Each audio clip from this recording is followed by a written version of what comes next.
에스겔 46장 9절부터 15절까지 제가 읽습니다. 그러나 모든 정한 절기에 이 땅 거민이 나 여호와 앞에 나올 때에는 북문으로 들어와서 경배하는 자는 남문으로 나가고 남문으로 들어오는 자는 북문으로 나갈지라. 들어온 문으로 도로 나가지 말고 그 몸이 앞으로 향한 대로 나갈지며, 왕은 무리 가운데 있어서 그들의 들어올 때에 들어오고 그들의 나갈 때에 나갈지니라. 절기와 성회 때에 그 소재는 숫송아지 하나에 밀가루 한 에바요, 수양 하나에도 한 에바요, 모든 어린 양에는 그 힘대로 할 것이며, 밀가루 한 에바에는 기름 한 흰씩이며, 만일 왕이 자원하여 번제를 갖추거나 혹 자원하여 감사제를 갖추어 나 여호와께 드릴 때에는 그를 위하여 동향한 문을 열고 그가 번제와 감사제를 안식일에 드림같이 드리고 밖으로 나갈지며, 나간 후에 문을 닫을지니라. 아침마다 일념되고 흠없는 어린 양 하나로 번제를 갖추어 나 여호와께 드리고, 또 아침마다 그것과 함께 드릴 소제를 갖추되 곧 밀가루 에바 6분지 1과 기름 흰 3분지 1을 섞을 것이니, 이는 영원한 규례를 삼아 항상 나 여호와께 드릴 소제라. 이와 같이 아침마다 그 어린 양과 밀가루와 기름을 갖추어 항상 드리는 번제를 삼을지니라. 아멘. 46장 9절부터 제가 말씀 읽어가면서 설명합니다. 그러나 모든 정한 절기에 이 땅 거민이 나 여호와 앞에 나올 때에는 북문으로 들어와서 경배하는 자는 남문으로 나가고 남문으로 들어오는 자는 북문으로 나갈지라. 들어온 문으로 도로 나가지 말고 그 몸이 앞으로 향한 대로 나갈지며. 이 성전의 전체에서 성전 밖에서 성전에 있는 바깥들까지 들어오기 위하여 출입구가 되는 건물, 통로가 3개가 있었지요. 동문, 그리고 북문과 남문입니다. 그런데 이 동문으로는 여호와 하나님께서 들어오셨기 때문에 동문은 폐쇄되고 거룩한 곳이 됩니다. 그러하니 전능하신 하나님께서 이 건이신 또한 통과하신 들어오신 거룩한 곳에 거룩하지 못한 자들이 설 때에 유감스럽게 하나님의 진노가 임할 수밖에 없습니다. 그런 의미에서 하나님께서 이 동문은 폐쇄하라, 닫아라 말씀하셨고, 남아있는 출입문은 북문하고 남문 2개가 있습니다. 그래서 이 절기 때마다 이 땅 거민이 여호와 앞에 나와 경배하며 예배하며 제사 지내야 됩니다. 그렇게 여호와 하나님의 거룩한 이름을 두시며 그 영광이 계신 성전에 나올 때에 남문과 북문 2개가 열려 있지요. 남문과 북문으로 오는데, 남문으로 들어온 사람은 남문으로 와서 하나님께 암뜰로 들어가는 동문이 열려 있겠죠. 그쪽을 통해서 성소의 방향을 향하여 하나님께 기도하며 경배하고, 그리고 그 사람이 왔던 방향을 따라서 남문에서 왔으면 북문으로 그대로 빠져나가고, 북문에서 들어온 사람은 그대로 남문으로 하나님께 경배한 다음에 빠져나가라. 그렇게 출입에 대해서 말씀하십니다. 단지 남문에서 왔으면 하나님께 경배한 다음에 다시 낭문으로 가든지 혹은 복문으로 가든지 그 정도 자유는 있게 해야 되지 않겠습니까? 그렇게 말할 수 있겠습니다. 그러나 그런 자유 문제가 아니라 거룩하신 하나님께서 사람들이 깨닫든 깨닫지 못하든지 간에 하나님의 거룩하심과 하나님의 공의에서 말씀이 나오는 것입니다. 그러므로 이스라엘 백성들에게 남문으로 들어온 사람은 하나님께 경배한 다음에 그대로 곧장 앞으로 방향으로 향해 가서 북문으로 빠져나가고 북문으로 들어온 사람은 남문으로 빠져나가야 된다라고 말씀합니다. 우리가 천사들 가운데 하나님의 보좌를 떠받치고 있는 이 그룹 천사들을 볼 때에도 그들은 좌우로 돌지 않고 얼굴도 사면의 얼굴을 가지고 있어서 방향 그대로 직진했다라고 말씀하는 걸 봅니다. 또한 믿음에 있어서도 우리는 뒤로 물러나서 침륜에 빠질 자가 아니다 말씀합니다. 또한 전능하신 하나님께 나아가는 길은 오직 한 길밖에 없습니다. 종교다운주의도 아니고 여러 가지 종교를 통한 진리가 있는 것이 아닙니다. 여러 종교들 뒤에는 실상은 마귀가 있을 뿐이지 어떤 종교의 진리 안에 어떤 종교 안에 진리가 있고 저쪽 종교 안에 진리가 있어서 마침내 산을 등산하는 것처럼 위에서 만난다 하는 것은 마귀적인 사상에 불과합니다. 오직 우리 주 예수님을 통해서만이 아버지 하나님께 나아갈 수가 있습니다. 그러함에 거룩하신 하나님의 거룩함에서 나오는 말씀 가운데 하나가 그대로 앞으로만 가라 하는 것입니다. 앞으로만 그 정해진 방향으로만 가라. 진리의 특성이겠고 하나님 앞에 말하자면 안쪽으로만 반드시 가는 거지. 다시 뒤로 돌아가지고 혹은 난잡하게 자기 마음대로 술 취한 사람처럼 이번은 남문으로 왔다가 한 바퀴 돌고 다시 남문으로 나가거나 남문으로 나갈 뚱 했다가 다시 북문으로 나가거나 그런 방식은 안 된다는 것입니다.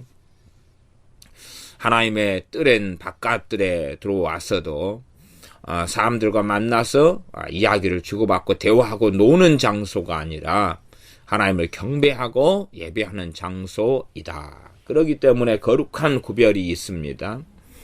그래서 9절 말씀에 보면 모든 정한 절기에 이 땅 거민이 나 여호와 앞에 나올 때에는 북문으로 들어와서 경배하는 자는 남문으로 나가고 남문으로 들어오는 자는 북문으로 나갈지라. 들어온 문으로 도로 나가지 말아라. 도로는 안 된다. 그 몸이 앞으로 향한 대로 나가야 된다. 앞으로 반드시 와서 하나님께 경배한 다음에 경배하는 방향은 그 바깥들에서 암뜰로 들어가는 동양한 문이죠. 그 문이 열려 있으니 그 문을 향해서 있는 방향을 보면 번제단이 있고 거기에 하나님께 속죄하며 번제를 드리고 그리고 그 앞에가 성소, 지성소가 있는 본 성경 건물이 위치하고 있습니다. 그 방향을 향하여 하나님께 경배하고 그리고 자기가 왔던 그 방향 그대로 빠져나가는 것입니다. 10절 왕은 무리 가운데 있어서 그들이 들어올 때에 들어오고 그들의 나갈 때에 나갈지니라. 이러한 방식에 있어서 왕이 예외가 될 때가 있고 또한 예외가 없을 때가 있습니다. 왕이 계급적으로 사실상은 높은 것이 아니라 부르심상의 문제입니다. 그런 의미에서 10절 같은 경우는 왕은 무리 가운데 있어서 그들이 들어올 때에 함께 들어오고 그들이 나갈 때에 나간다는 것이지 왕은 특별하다 그런 입장은 아닙니다. 왕의 특별성도 이야기하고 왕의 일반성도 이야기합니다. 왕의 특별성에 대해서는 특별히 이 하나님 앞에 책임을 맡은 자로서 특별성이 있습니다. 그러하나 일반적으로는 절기 때라 할지라도 왕이 특별한 것이 아니라 이스라엘 백성들이 들어올 때 함께 그들과 함께 들어왔다가 그 다음에 그들과 함께 나간다 말씀합니다. 이것은 왕이라 할지라도 특별히 교회 가운데 로마 가톨릭이다 하면 주교나 추기경이나 교황이나 이렇게 해서 특별한 존재가 되지만, 그러나 본질적으로 개신교회에서는 목회자라 해서 그가 계급적으로 결코 높은 것이 아닙니다. 그런 사람들은 이미 교만해져서 뭔가를 안다고 착각하지만 알지 못하는 사람이 되고 맙니다. 나는 목사기 때문에 축복권이 있다, 저주권이 있다, 그런 것은 아닙니다. 물론 특별한 부르심의 영역 속에서 목회자가 축복을 해야 되는 일들도 많습니다. 그러나 본질적으로 모든 신자들이 축복을 하는 삶을 살아야 되고, 또한 온전하게 주님 앞에 바르게 다른 사람들 축복할 때에 하나님의 복이 임하는 것을 얼마든지 볼 수가 있습니다. 심지어 너희를 핍박하는 자를 위하여 축복하라 하는 명령을 모든 그리스도인들은 받고 있습니다. 그렇게 왕의 일반성, 하나님 앞에서는 왕이나 또한 일반 백성이나 한 가지다 하는 것입니다. 목회자나 평신도나 이 구분선이 질서상의 구분일 뿐이지 본질적으로는 만인 제사장이라는 것을 우리는 알고 있습니다. 그러므로 질서상의 문제입니다. 신약 성경에도 젊은 자들은 장로들에게 순복하라, 마땅히 존경할 자를 존경하라, 말씀을 전하는 자들과 함께 각양 좋은 것을 함께하라, 이런 질서상의 문제를 이야기하고 있습니다. 왜냐하면 말씀을 맡고 전하는 사람들이 일반적으로 직장생활이나 일을 하는 것이 아니기 때문에 하나님의 일만을 맡고 있어서, 꼭 구약의 제사장들이나 레위지파가 그랬던 것처럼 이스라엘 백성들이 그들의 수확하고 번 것으로 그들이 하나님의 일을 수종될 수 있도록 도와야 했던 것입니다. 레위지파나 제사장들은 자신의 부르심으로 이스라엘 백성들을 돕는 것이고, 반면 이스라엘 백성들도 또한 사명을 제사장들이나 레위지파의 사람들이 감당할 수 있도록 도왔어야 하는 것입니다. 그렇게 함께 하나 되어서 함께 가야 합니다. 그래서 일반적으로 절기 때에 하나님을 섬기는 그런 것이 왕이나 또한 이스라엘 백성이라 할지라도 차별이 없는 측면을 말씀하고 있습니다. 반면 차별이 있는 질서상 구분되는 측면도 함께 나와 있는 것을 46장 전반부에서 얼마간 살펴보았습니다. 11절, 절기와 성회 때에 그 소재는 숫송아지 하나에 밀가루 한 에바요, 한 에바 22리터였습니다. 수양 하나에도 한 에바요, 모든 어린 양에는 그 힘대로는 드리고 싶은 대로 적당하게 드리면 된다는 이야기입니다. 밀가루 한 에바에는 기름 한 흰씩이다. 3.6리터 정도 되었습니다. 12절, 만일 왕이 자원하여 번제를 갖추거나 혹 자원하여 감사제를 갖추어 나 여호와께 드릴 때에는, 왕이 백성들이 하나님께 드리는 예물들을 모아가지고 절기 때나 월삭, 안식일 이러한 때 등에 백성들이 바친 것을 가지고 대표로 해서 이 하나님의 성전에서 제사 드리도록 재물을 책임지고 맡아서 내놓는 왕의 본분이 있었습니다. 그 본분 외에도 왕이 자원하여서 하나님께 백성들이 드려서 정기적으로 절기 때마다 드려야 될 예물이 아니라 스스로 하나님께 드리고 싶어서 드리는 예외 상황에 대하여서 12절에 말씀하는데, 자원하여 하나님께 드리라고 한 것 외에지요. 번제를 갖추거나 혹 자원하여 감사제를 갖추어 나 여호와께 드릴 때에는 그를 위하여 동향한 문을 열고 그가 번제와 감사제를 안식일에 드림같이 드리고 밖으로 나갈지며 나간 후에 문을 닫을지니라. 이때에 동향한 문을 열어라 라고 이야기하죠. 어느 동향한 문이겠습니까? 안뜰이 보이는 동향한 문이죠. 안뜰이 보이는. 그러니까 자원하여서 드릴 때는 어느 때가 될런지 모르지요. 그러나 이 동향한 문은 언제만 엽니까? 이 46장 1절 같은 데 보면 안식이라고 월싸게만 여는 것입니다. 그런데 언제도 열 수 있냐 그러면 왕이 자원하여서 하나님께 번제나 자원하는 감사제를 드릴 때에는 동향한 문을 열고 그가 번제와 감사제를 안식일에 드리고 밖으로 나간 후에 문을 닫아야 한다. 안식일과 월삭에서는 46장 2절 마지막에 보면 그 문은 저녁까지 닫지 말아라 그랬지만은 왕이 자원하여 드리는 이러한 제사에서는 드린 다음에 왕이 나간 다음에는 바로 닫아야 됩니다. 왜냐하면 그 향한 방향이 거룩한 하나님의 성소가 있기 때문에 함부로 그 방향이 열려지거나 오픈되어서는 안 됩니다. 실제로 많은 사람이 이해하기 어려워하지만 우리 주님께서는 진리의 말씀이 모든 사람들이 공평하고 차별 없이 가르치거나 전하신 적이 없습니다. 제자들에게는 더 은밀하게 깊이 있는 비유의 뜻을 가르쳐 주셨고 일반적인 사람들에게는 비유로 하여서 깨닫거나 알지 못하게 하실 때가 많이 있었다는 것을 사복음서를 통해 압니다. 나아가서 주님의 사도들 12명이라 할지라도 주님께서 차별을 두셨습니다. 차별을 두신 많은 일들이 있습니다. 변화산상에서 기도하러 가실 때도 3명만 데려가셨고 야이로의 딸을 살리러 가실 때도 3명만 데리고 가셨고 또한 겟세마네 동산에서 기도하실 때도 3명만 가까이 불러서 데리고 가시는 등 이렇게 명백한 차별과 구별을 두신 것처럼 하나님 백성에게 말씀을 주님이 전하실 때도 차별과 구별을 두신 것을 우리는 압니다.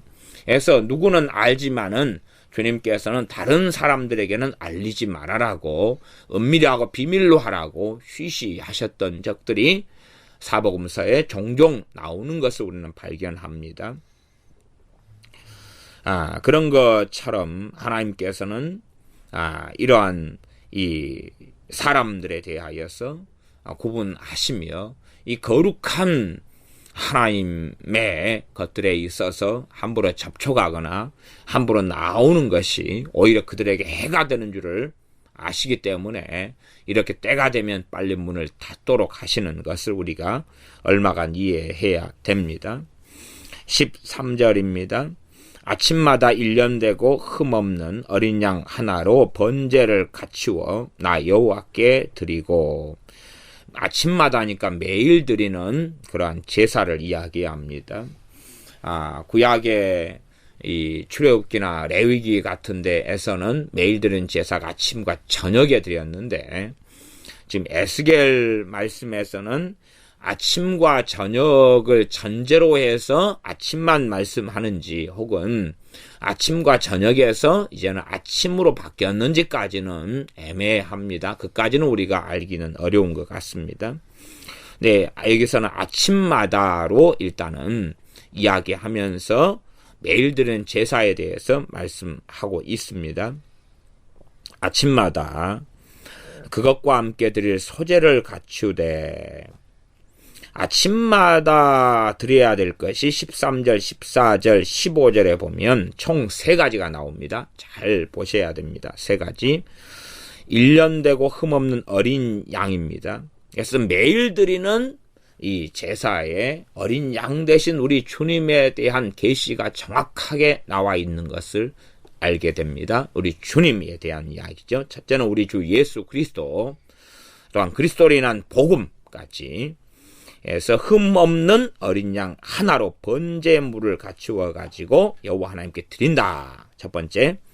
두 번째는 또 아침마다 그것과 함께 드릴 소제를 갖추어라. 소제는 곡식이죠. 곡식, 밀 같은 것입니다. 밀가루 에바 6분지 1. 에바 6분지 1. 양은 좀 작아지겠지요. 에바 6분지 1이니까 1에바가 22리터, 그가 6분지 1입니다. 3.6리터 정도 되어집니다. 그러면 밀가루는 뭡니까? 이것은 말씀입니다. 매일 먹는 양식을 이야기하는 것을 압니다. 진리의 말씀이다. 진리의 말씀으로 이해하는 것이 거의 정확한 것 같습니다. 그래서 어린 양은 우리 주 예수 그리스도. 두 번째는 매일 드릴 때에 무엇입니까? 하나님의 말씀이죠. 말씀. 그래서 그것을 에바 6분지 1을 드리고, 세 번째 기름 흰 3분지 1을 섞어라. 그러면 말씀하고 기름을 섞으라는 것입니다. 기름은 누구를 상징하는지 여기서는 명백합니다. 성령님의 기름 부으심이고 성령 하나님에 대한 이야기입니다. 그러면 이 밀가루하고 기름을 섞어라. 그러면 하나님의 말씀은 반드시 성령님의 도우심만으로서 진리의 능력이 나타납니다. 성령님의 깨닫게 하심과 도우심 없이는 가능하지 않습니다. 나아가 하나님의 말씀을 이 밀가루로서 상징하고 표현한다면은 이러한 밀가루 하나님께 드리는 거죠. 드려요. 우리가 하나님 말씀을 상고하고 깨닫고 말씀을 우리가 먹는다 그러면 사실상은 하나님 앞에서 코람되어 하나님 앞에서 하나님께 하나님 말씀을 드리는 시간들로서 이 하나님 말씀을 상고해야 됩니다. 사람들은 내가 이 성경을 스스로 가지는 시간들로 보냅니다만은 그게 아니라 내 지혜, 내 지식, 내 시간, 이러한 모든 것을 주님께 드려야 됩니다. 심지어는 내가 말씀을 과거에 깨닫고 내가 얻었던 지식과 지혜를 할지라도 다 주님께 드려야지만이 하나님 말씀이 바르게 깨달아지고 알아질 수 있습니다. 그렇지 아니하고 내 지혜와 내 지각을 사용하여서 마음대로 하나님 말씀을 판단하고 재단한다면은 오히려 하나님의 말씀이 왜곡되어져서 주님께서 이 땅에 오셨을 때에 하나님 말씀을 맡은 사람들이 서기관들과 바리새인들인데 그들에 대하여 말씀하시기를 저들은 소경이라 소경을 인도하면 둘 다 구덩텅이에 빠진다 라고 말씀한 것 그대로가 이루어지는 시대였습니다. 그것처럼 하나님 말씀 맡아가지고 살아가지만 오히려 소경이 말씀을 통하여 되고 맙니다. 그리고 구덩텅이에 빠지는 하나님의 진노와 심판과 멸망 속에 들어가는 자들이 되어지고 말았습니다. 그러함에 밀가루 에바 6분의 1, 기름 흰 3분의 1에서 첫째는 우리가 살아야 될 당연한 본질적인 것은 어린 양 대신 주님으로 인하여 살고 주님의 피 흘리심과 주님의 속죄를 통하여 그리스도인들은 매일 살아야 됩니다. 나아가서 아버지의 말씀은 진리니이다 하는 진리의 말씀을 가지고 살아야 됩니다. 성경을 우리가 가지고 있지만 이 말씀을 다시금 전능하신 하나님께 드릴 때만이 하나님 말씀을 통하여 우리가 양식을 먹게 됩니다. 그러하지 내 마음대로 하나님 말씀을 취하기보다는 하나님께 진리의 말씀을 드리는 것입니다. 하나님께 진리의 말씀을 드리고 그리고 진리의 말씀을 통하여 성령의 도우심을 통하여 우리가 살아가야 합니다. 그리스도인의 삶에는 성령의 도우심과 역사하심이 없이는 참으로 깨어있는 신자의 삶을 살아갈 수 없음을 우리가 압니다. 그래서 꼭 이 세 가지가 함께 매일 아침마다 드리는 제사에 나와 있습니다. 다시 13, 14, 15절을 제가 읽어봅니다. 아침마다 1년되고 흠없는 어린 양 하나로 번제를 갖추어 나 여호와께 드리고 또 아침마다 그것과 함께 드릴 소제를 갖추되 곧 밀가루 에바 6분의 1 그리고 기름 흰 3분의 1을 섞을 것이니 이는 영원한 규례를 삼아 항상 나 여호와께 드릴 소제라. 영원한 규례다 하는 것은 변치 않는 거다는 이야기입니다. 실제로 우리 예수 믿는 사람들에게도 영원한 규례가 되었습니다.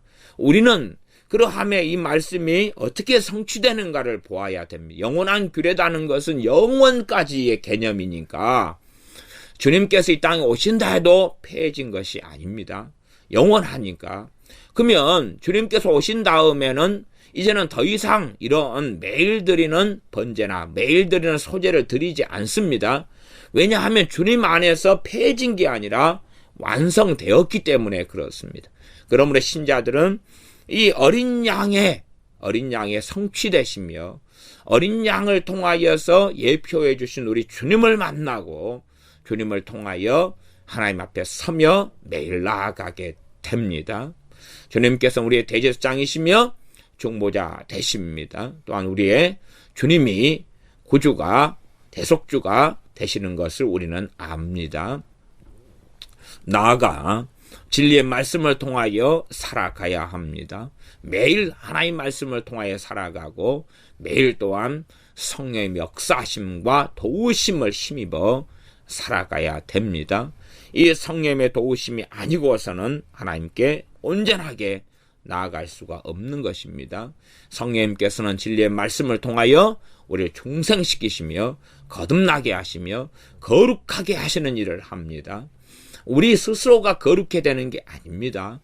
우리 스스로 거룩해 되는 우리의 힘만으로 거룩해 되는 게 아니라 거룩함의 열매가 맺히는 것은 그건 성령 하나님께서 진리의 말씀을 통하여 도우시기 때문에 거룩의 열매들이 맺혀가는 것입니다. 15절 이와 같이 아침마다 그 어린 양과 밀가루와 기름을 갖추어 항상 드리는 번제를 삼을지니라. 예수 믿는 사람들이 일주일에 한 번씩만 주님 앞에 나오거나 혹은 수요일 금요일 날 주님 앞에 나오지만 그러나 종교화될 때는 곤란합니다. 우리가 특별한 이 초하루나 혹은 안식일 주일 지금으로 한다면은 이렇게 하나님께 예배하고 기도하는 게 필요하지만 본질상은 매일 해야 됩니다. 본질상은 매일 해야 되고 여기 말씀에는 아침마다라고 나와 있습니다. 아침에 시간을 구별하여서 하나님과 만나며 보내는 시간을 가져야 됩니다. 우리 주님을 의지할 때만이 온전히 하나님의 은혜의 보좌 앞에 나아갈 수가 있습니다. 어리석은 사람들은 처음 예수님을 믿을 때만이 주님 의지하고 나머지 신앙생활에서는 주님 의지하기보다는 자기 행위나 자신의 기도나 자신의 봉사나 등등을 자신의 직분 등을 의지하는 어리석은 사람들이 많습니다. 매일 아침마다 하나님께 나아가는데 어린 양 대신 우리 주님을 의지해야 되고 진리의 말씀을 통하여 하나님 앞에 서서 하나님께 이 진리의 말씀을 드릴 때에 오히려 성령 하나님의 도우심을 통하여 말씀이 깨달아지고 알아가게 될 것입니다. 또한 성령 하나님의 역사하심이 매일마다 있을 때에만이 그리스도인들은 예수님을 닮아가며 하나님과 동행하며 성령의 인도하심을 따라 하나님을 기쁘시게 하는 삶이 가능해집니다. 그러므로 매일 최소한 아침마다라도 하나님께 우리가 나아가는 그러한 그리스도인들이 될 때만이 깨어있는 삶을 살고 온전한 하나님께 나아가서 너희는 온전케 되라 하는 말씀이 성취되는 여정을 걸어갈 수가 있습니다. 기도하겠습니다. 아버지 하나님, 어떤 직분을 누가 맡았다 할지라도 부르심의 영역일 뿐이지 내가 계급적으로 직분을 생각하는 그러한 어리석은 사람들이 없게 하여 주시옵소서. 단지 맡은 자들에게 구할 것은 충성이니라 한대로 목회자의 직분을 맡거나 또한 장로님의 직분을 맡거나 혹은 집사님의 직분을 맡든지 간에 각자의 자리에서 지체됨으로 서로 섬기고 서로 사랑하며 서로 우애하며 또한 서로가 하나님께 받은 것들로 그렇게 서로 돕는 온전한 삶을 살게 하여 주시옵소서. 왕이라 할지라도 차별이 없이 함께 왔다가 함께 무리와 함께 나가는 것처럼 그렇게 계급주의가 신앙 안에 교회 안에 들어오지 아니하고 지체됨을 깨닫는 우리 교회에 되도록 은혜를 주시옵소서. 나아가 매일마다 하나님께 나아가는 우리가 되게 하셔서 정교화되어져서 예배드리는 잠깐의 시간만 신자로 그리스도인으로 거하는 어리석은 사람들이 아니라 아침마다 혹은 매일의 여정과 시간들 가운데 하나님 앞에 서서 살아가는 우리가 되게 하여 주시옵소서. 예수님의 이름으로 기도하옵나이다. 아멘.